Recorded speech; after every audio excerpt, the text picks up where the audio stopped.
everyone. Thanks so much for logging on to CBS in Denver and CBSDenver.com. Time for a few more minutes with our Xfinity Monday Live guest, Michael Malone, the Nuggets head coach, nice enough to join us for a little bit today. So, Coach, I know you guys are gearing up for Orlando. What do you think that atmosphere is going to be like, and how do you guys as a team get ready for that type of atmosphere? Because it's something that nobody's ever experienced before.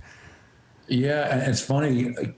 I wish I had a better answer because there is no playbook for this, right? There's no, well, the last time in 1975, there was a pandemic that forced to go to a bubble for potentially 90 plus days. So I'm not really sure what to expect. I have complete faith and trust in the NBA. They're going to make sure it's as safe as possibly can be. But I think the big thing, once again, is going to be, how do we approach it? Are we going down there excited about the opportunity to get back to trying to win a championship? And I think that's going to be the difference. The teams that go down there to embrace the opportunity, as opposed to saying, what am I doing here? Why are we here? And all my conversations with our players, I think we have a very committed group that realize we still have a chance to do something special. Coach, you guys are chasing a title. I think that's been a topic that you guys haven't shied away from, really going back to the start of the year and after what you guys accomplished a season ago. Now that coronavirus has hit, how do you think this title might be viewed differently through the eyes of history? Yeah, a really interesting question, because you see all these debates. Well, will this have an asterisk on it or not? In my opinion, it shouldn't. All 16 teams are going to be playing on a very level playing field. You know, there's going to be no fans, no home court.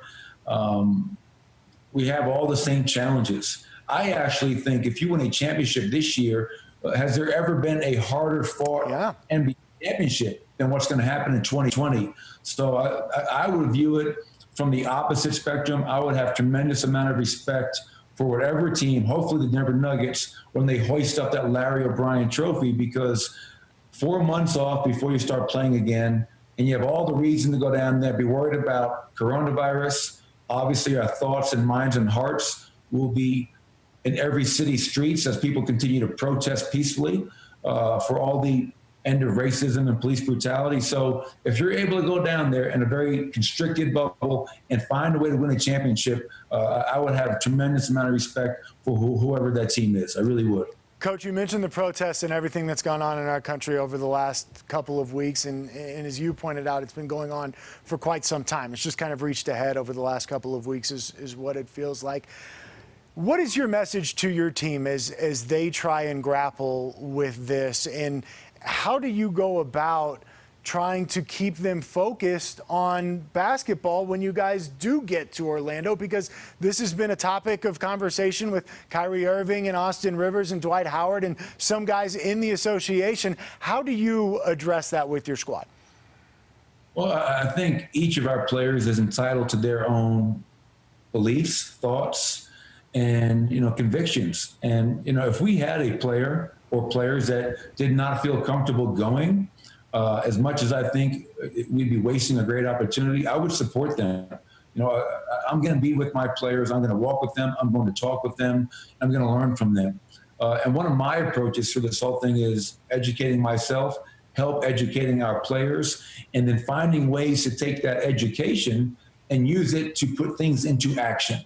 And the meetings are great. Meeting with Mayor Hancock, meeting with the police chief Payson, that's great. But now we also have to get involved with voter registration, making sure our players are registering to vote, getting people in the communities to vote, to really help bring about change, helping enact reform and policy. But at the end of the day, listen, I'm an NBA coach. I am a teacher. I'm not a legislator. I'm not a politician. I am not necessarily a social activist. So I'm going to do whatever I can in my power to help our players use our platform together to help our community heal, come together, and improve. And I think all of our players' hearts are in the same place. So, but you're right. There's a lot of talk right now within the NBA of a faction of players that don't think going to Orlando is necessarily the right thing.